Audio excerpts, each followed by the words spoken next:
Hello বন্ধুরা, welcome to my sweet family. আজকে সুইটের blood test হচ্ছে। আমরা তোমরা জানো আমরা প্রত্যেক বছরই বাচ্চাদের একটা করে রুটিন চেক আপ করিয়ে নিই। এর আগে তোমাদেরকে দেখিয়েছিলাম রকির ব্লাড টেস্টের দিন। আজকে দেখো সুইটির ব্লাড টেস্ট হচ্ছে। সুইটি এত ভালো মেয়ে, এত গুড গার্ল যে ও নিজেই বুঝে গেছে যে আজকে ব্লাড টেস্ট হবে। প্রতি বছর হয়, ও জানে। যেই বুঝতে পেরেছে ওর ব্লাড টেস্ট হবে, দেখো কি সুন্দর এসে শুয়ে পড়েছে।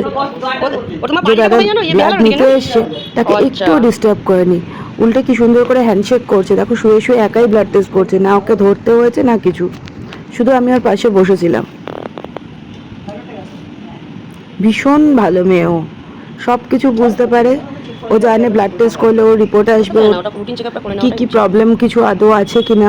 ওরা তো সব কথা বলতে পারে না, তো বছরে একবার করে ব্লাড টেস্ট করিয়ে নেওয়াটা খুব দরকার।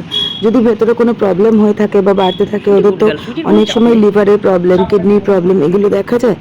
টেস্ট করানো থাকলে কি অ্যাটলিস্ট বোঝা যায় যে ওদের কি কন্ডিশন আছে। অ্যাটলিস্ট সিবিসি, কেএফটি, এলএফটি, এই টেস্টগুলো ওদের ভীষণ জরুরি। ভেতরে ভেতরে কখন কি প্রবলেম হয়ে যায় আমরা আগে থেকে বুঝতে পারি না। হঠাৎ করে অসুস্থ হয়ে পড়ে, তখন আমরা না বুঝতে পারি না সেরকম ভাবে কিছু করে উঠতে পারি ওদের জন্য। তাই এটা ওদের জন্য ভীষণ দরকার।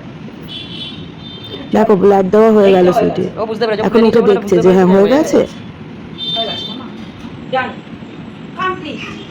ক্যান্ডির ব্লাড টেস্টও হয়ে গেছে, কিন্তু ক্যান্ডি এত ছটফট করেছে যে ওর ভিডিওটা আমি এখনো অবধি দিয়ে উঠতে পারিনি। খুব শিগগিরই ওর ব্লাড টেস্টের ভিডিওটাও তোমরা দেখতে পাবে।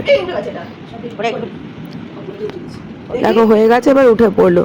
ও জানো ভীষণ গুড গার্ল, খুব ভালো মেয়ে। ওর কি লাগবে এবারে দেখো তোমরা। ছুটে চলে গেল দেখো বিস্কিটের জন্য। ভালো কাজ করলে, যখনই ওকে গুড গার্ল বলা হয় যেন খুব ভালো কিছু কাজ করেছে, তখন ওকে ট্রিট দিতে হবে। সেটা হচ্ছে বিস্কিট, ওর ফেভারিট জিনিস। ভেরি গুড গার্ল সুইটি, সোনা মাম্মা, ভেরি গুড। এদিকে এত ভালো মেয়ে কোথায় পাওয়া যায় সুইটি? কি হয়েছে আসতে? শাবাশ, তোমরা সবাই আশীর্বাদ করো ও যেন এরকমই ভালো থাকে, সুস্থ থাকে।